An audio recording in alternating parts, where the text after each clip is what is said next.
is close to the end of her life. But at the same time, you're taking in really five strangers in your house and giving them more than we could have ever expected, um, while dealing with your own grief and your own pain and your own tragedy that was ongoing, which I think, Linda, really epitomizes the keep on pushing spirit. So we thank you. We thank you.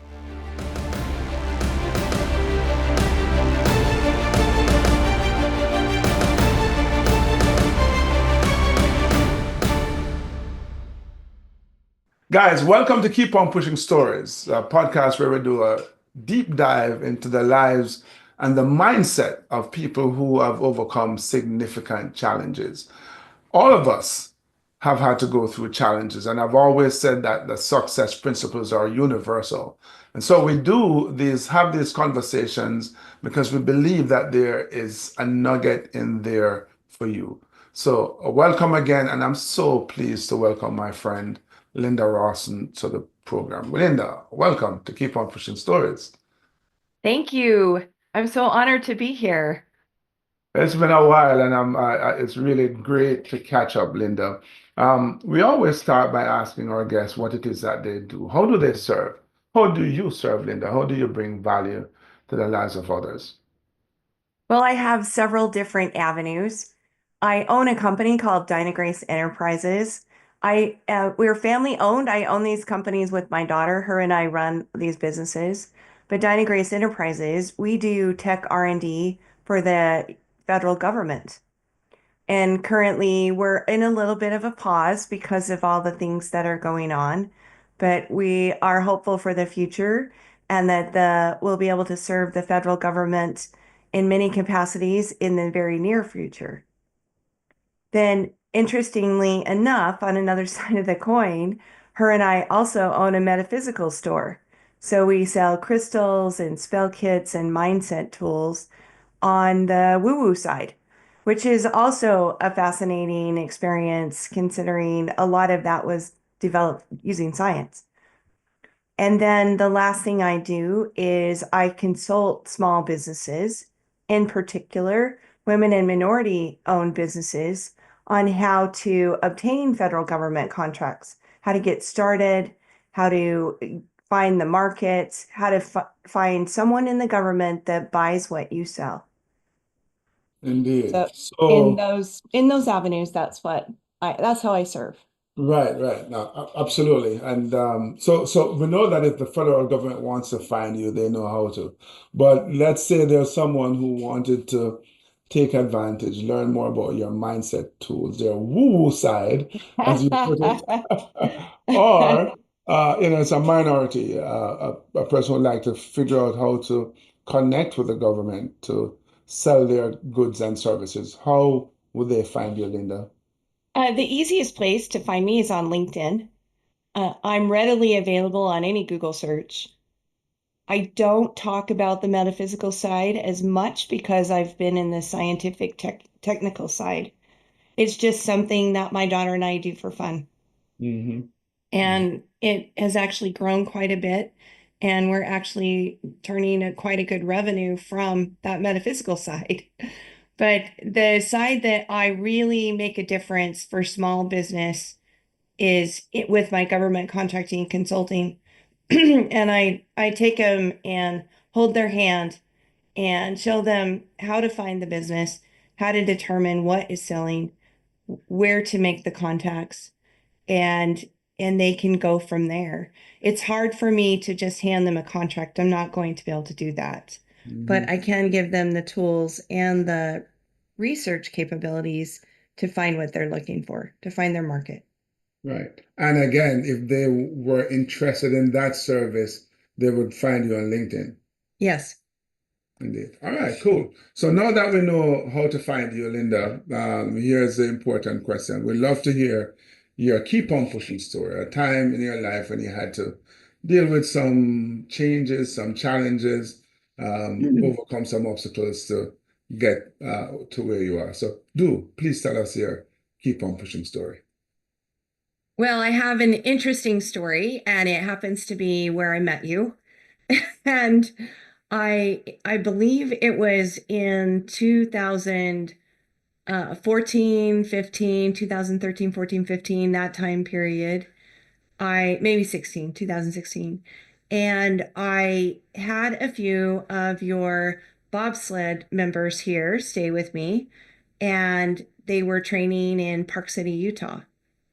And it was really a fun period.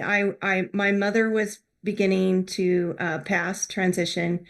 Um, I my house was in a state of remodeling. They were on air mattresses, and wherever we could fit them, there was five, five here, and just lovely people. And to wake up and hear them singing and all of their positivity. And we jump in the van and we take them everywhere, take them everywhere. Just a lovely time. And my mother was getting ready to pass, and I wanted to write my first book. I think sometimes you need to impress your parents, or you want to make them proud, but she could barely talk or anything. But I knew I wanted to write my first book before she passed. So I hunkered down with those lovely singing voices in my house, and the food that they made was just phenomenal. And I spent a couple of weeks and wrote a book about what I knew. And what I knew was how to get started in government contracting. And that book sells and brings in revenue every month, and it's been 8 years since I wrote that book. And I believe it was being able to put that passion into that book, being able to be surrounded by all these optimistic, positive, caring people. And I appreciate every moment of being able to author my first book in that setting. And I believe putting that mindset, that passion, that positivity into that book has really made a difference. And I have people reach out to me all the time thanking me for writing that book. So fast forward to now, and I take the concepts in that book and I help people get started with government contracting. Yeah. So you said at the time your mother was getting ready to transition. Yes. Um, how was that for you emotionally? It was a tough time. My mother and I got, I mean, she was older when she had me, so I was like this sunshine, I think, when people are in their 40s and they have children, they've waited a long time, or they've had their first litter, second litter, and Yeah, these babies come in, and they're so wanted and so welcomed, and so they're experienced now, patient, and that was the kind of relationship that I had with my mother. But when she got Alzheimer's, she changed, and she became angry and very insulting and hard to be around. And if you're experienced with Alzheimer, parents, they go after their children. And I think it's just because they don't want to ask for help from their children, but they know they're going to need it, and it's something along those lines. But they get angry, and some situations happened where she directed her anger at a different person in my family. And the last 2 years, I was able to have this wonderful relationship with my mother. So it was like losing that last connection you have with your parent is is profound and affects you deeply. I felt sad, and I was going to miss her, and hoping that I had made enough memories that I could hang on to that.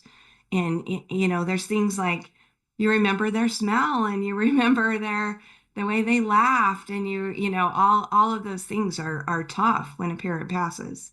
yeah.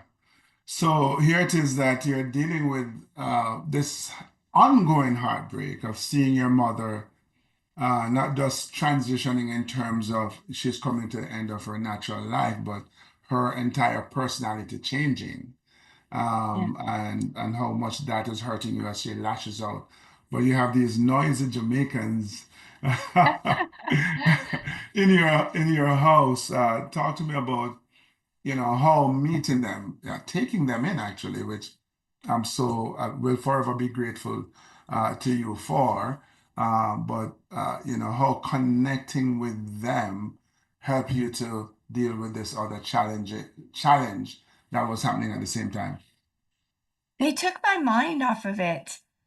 And, I think sometimes when you're sad or you're grieving, the best thing to do is laugh. And they were full of laughter. They were just so cheerful. And, they worked as a team. So there was never any mess in my kitchen. They would go to the grocery store and get everything they needed to cook. And I experienced Jamaican food, and it was just it was just one of the most, when I looked back on it, the most fond memories in my life. It was Mhm. just really, really a fun time.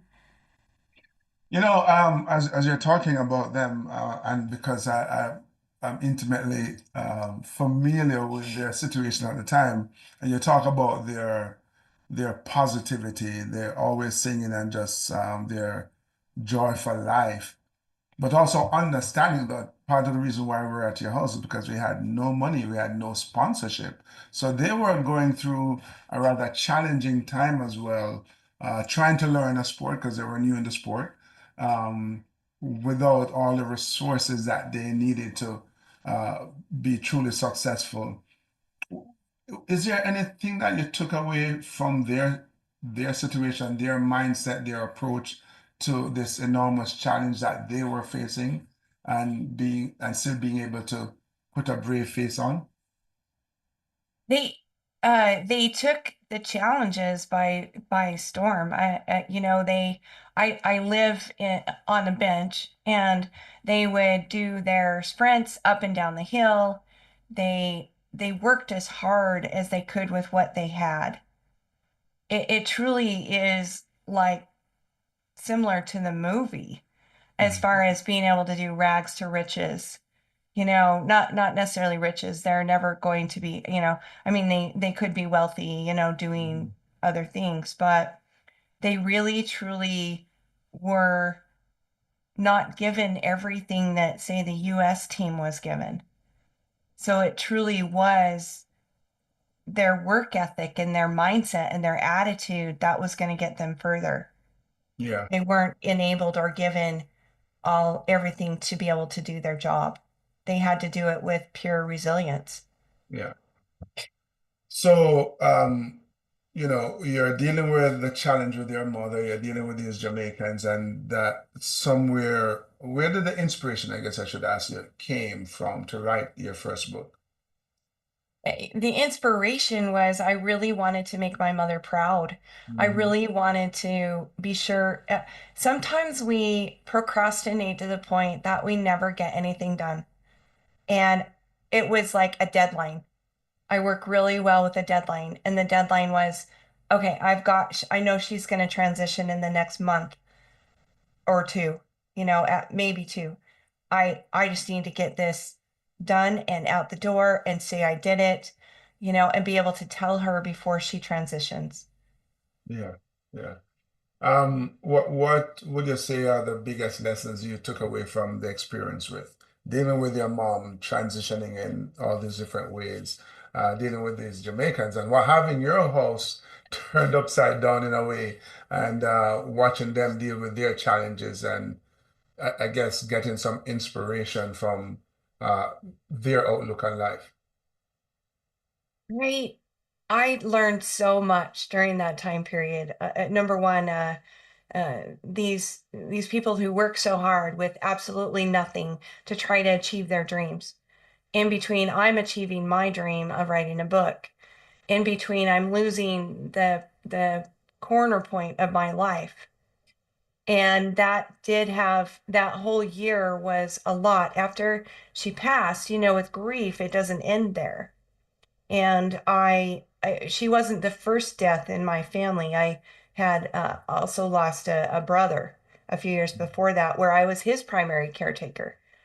So having these back-to-back deaths profoundly affected me. And I ended up, after she passed, getting very sick with like a sinus infection, because I think during the time of all of those things happening, you've pushed certain things under the rug. You push your emotions, you push, anything that is going to hold you down, um, career wise, in between all of these, having my business booming, all of those things happening at the same time took a toll. So sometimes we forget that we need to take care of ourselves. A little bit of self-care goes a long way. Mhm. And sometimes you can give so much to other people that you forget. But all along enjoying it, I love to give to other people. But at some point, you got to say, okay, I got to give to me. It's time for me to have some self-care.